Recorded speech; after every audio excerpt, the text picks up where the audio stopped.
The history of the 20th century in Europe is filled with chaos. When the Austro-Hungarian Empire collapsed following the First World War, each of its constituent nations sought a different path according to their own histories and interests. In this video essay, we will be exploring the immediate aftermath of the dissolution of the Kingdom of Hungary and the state that succeeded it, the Hungarian Soviet Republic. We will be examining the factors that led to its rise and shortly thereafter its downfall. At the onset of the year 1919, Hungary was in a precarious position. They are surrounded on every side by nations with irredentist and nationalistic impulses.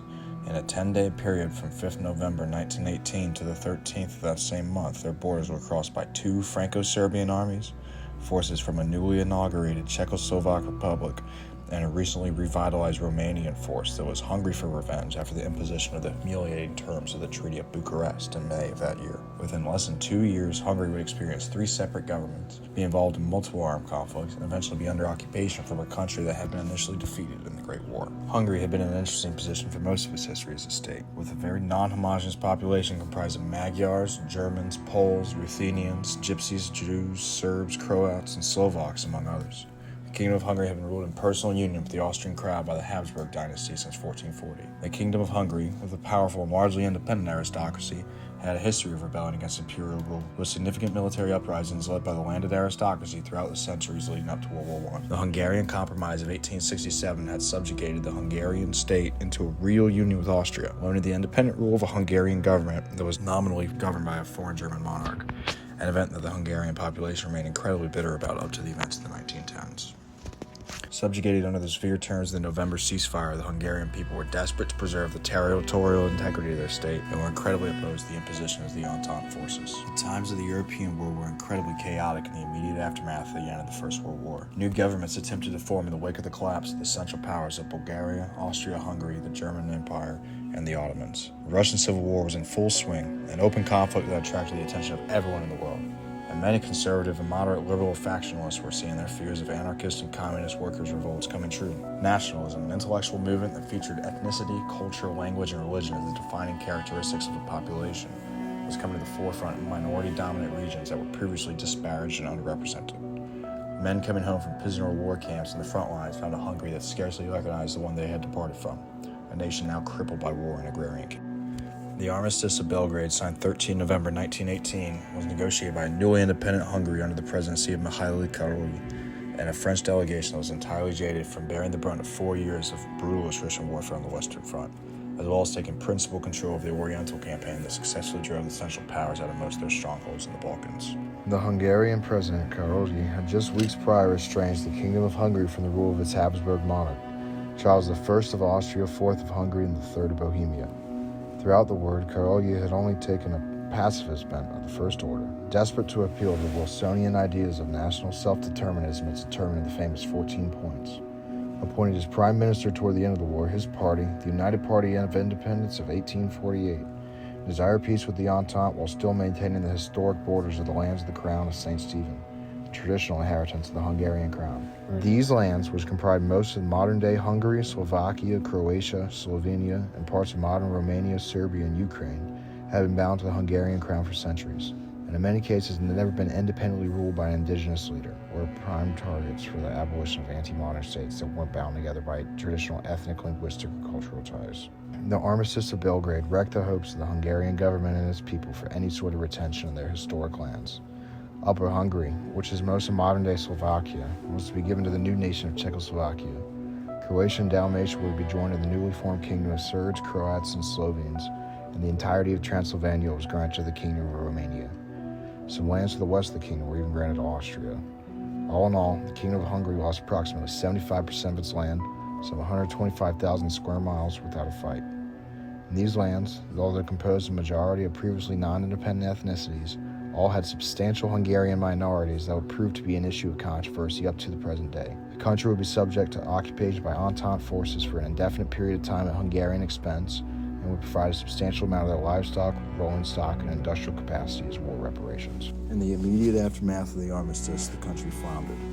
Unemployment was crushing. Criminal gangs of veterans roamed the countryside desperate for food. Inflation was rampant, and political extremism on both sides was widespread. The government of the newly declared USSR set at its behest a group of Hungarian converts to communism to form a revolution there, led by Bela Kun former prisoner of war who'd fought on the Red Banner during the Revolution. The plan was simple: take advantage of the political instability in order to spread the revolution across Central Europe to the prime target of the continentally minded communist movement, Germany. Kuhn used the playbook of Lenin almost exactly, immediately jumping in headfirst into a spirited campaign of propaganda. He campaigned against the Karolyi government, blaming his government for the food, housing, and coal shortages, rampant unemployment, and spiraling inflation. He sought to appeal to the most disaffected members of society, the unemployed, veterans, and pensioners, with a fierce oratory that demanded action. They infiltrated the trade unions to discredit their leaders, and did their best to bring down the less radical Socialist Party from within. In their violent raid on the headquarters of the Socialist Party newspaper that left several dead and dozens arrested, Kuhn, up to this point relatively unknown outside of leftist circles in Budapest, found some hope. The press, taking an anti-police stance, overwhelmingly came to the side of Kuhn, now a prisoner. In March of 1919, a French lieutenant colonel by the name of Fernand V presented a note to the Hungarian authorities that their military forces be pushed further back from where they were presently stationed. The Hungarian people were suddenly taken by a swell of nationalist rage and determined that they should fight the Hungarian and French forces rather than suffer further territorial losses. The Social Democrats, the leading party of Hungary, reached out to Kuhn, hoping that his connections with London and Moscow could be of use. Potentially material or even military support from the Red Army could hopefully be used to defend Hungarian territorial integrity. Kuhn dictated terms to his captors, desperate as they were.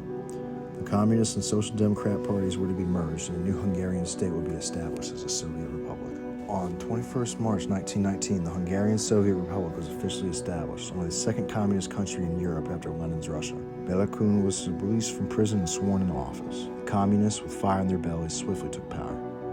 The Allies were shocked by these sudden developments and were desperate to appease the new communist government that had publicly taken a very revanchist tone. They immediately offered to respect the previous lines as drawn to the armistice, which would have given the Hungarian government some much-needed reaction time and space to politically maneuver itself. However, Kuhn dismissed the offer out of hand. Speaking in grand gestures of the need to free the whole world from the yoke of capitalism, sentiments in Kuhn's speeches still proclaimed the need to retake the former lands of the kingdom, in terms that spoke less to nationalism, which disgusted Lenin, and to the anti-capitalist notions of class consciousness. Hungary, crippled by poor economics and the aftermath of a total war that lasted 4.5 years, was in no position to fight or win a war. Kuhn sought to bring the Allies to the negotiating table, but did not. In April, Soviet Hungary found herself at war with Czechoslovakia and Romania, both of whom were aided military by France. The domestic situation was no better. Kuhn had nationalized the vast majority of private land in Hungary, forming it into collective farms, not redistributing it to the peasantry as he had promised. Previous landowners and estate managers were retained in their previous roles, and the managers under the new communist agrarian system, which heavily favored the expropriation of feuds of the cities at the expense of the rural areas. His policies toward the military were in many ways worse. On the eve of war, he declared that no non-proletariat should serve in the military, and he abolished conscription in its entirety. The results were, of course, immediately disastrous to the end state of Hungarian military manpower. The decrees put in place by Kuhn that controlled rent prices and worker wages were negated by staggering inflation before the ink was dry. Many of Kuhn's friends in government, most of whom had trained with him in schools in Russia, could not be controlled by him, and the Red Terror spread across Hungary as gangs of men stole, raped, and murdered across the countryside under the banner of revolution. On 17th April 1919, the Romanian forces launched an offensive that would bring them to within 40 miles of Budapest. Kuhn publicly lamented the fact that he had not accepted the offer of the Allies and planned on resigning. The trade unions, most of whom were still led by former members of the Socialist Party, formed of their own accord a force of military workers 50,000 strong, which was able to keep the Romanians at bay and recapture the most important cities of Upper Hungary. And this victory, crucial as it was, gave no weight to Kuhn's government. The glory of the valiant efforts of the workers of Hungary was primarily given to the work of Defense Commissar Vilmos Bone and to the soldiers themselves, all of whom were from the Socialist Party. The Bolsheviks in Soviet Russia had promised Kuhn that an invasion of Romania would commence before the end of the summer, and they nearly did initiate an offensive. However, military setbacks in the Ukraine forestalled this, and the aid from Russia never came. Hungary launched an independently driven major counteroffensive in mid-July, but major victories continued to be won by the Romanian troops under French direction, and Kuhn resigned his post on the 1st of August, fleeing to Austria. In his final speech given mere hours before his flight from Budapest, he lamented only that the proletariat were so short-sighted as to betray their own interests. So what really caused the collapse of this communist state? In my opinion, it was undoubtedly the poor leadership of Bela Kun and the lack of any sort of pragmatic efforts by the Soviet government in Hungary in what was clearly a bad situation. Kun was later used as an operative by Lenin in Germany and Crimea, assigned to stir up revolutionary sentiments among workers there. His efforts failed spectacularly, and Lenin blamed himself for assigning such an incompetence to that venture. Kuhn made a series of staggeringly short-sighted sentences, ended conscription in the armed forces, and issued a series of poor economy policy edicts. The French Marshal Command of Romania Operations stated this in July 1919, and he posited that even without further offensive operations against the communists, the state would collapse due to its own internal problems. Kuhn neglected entirely the rural population, and an urban working class jaded from nearly 6 years of conflict was not quick to rally behind a cause that provided them with little in the way of tangible quality of life improvements. A week later, Kuhn was unable to control even his subordinates, who ran rampant through what quickly became a lawless and terrorized country. The Soviet system was doomed to fail without Russian support, and did so in a spectacular manner.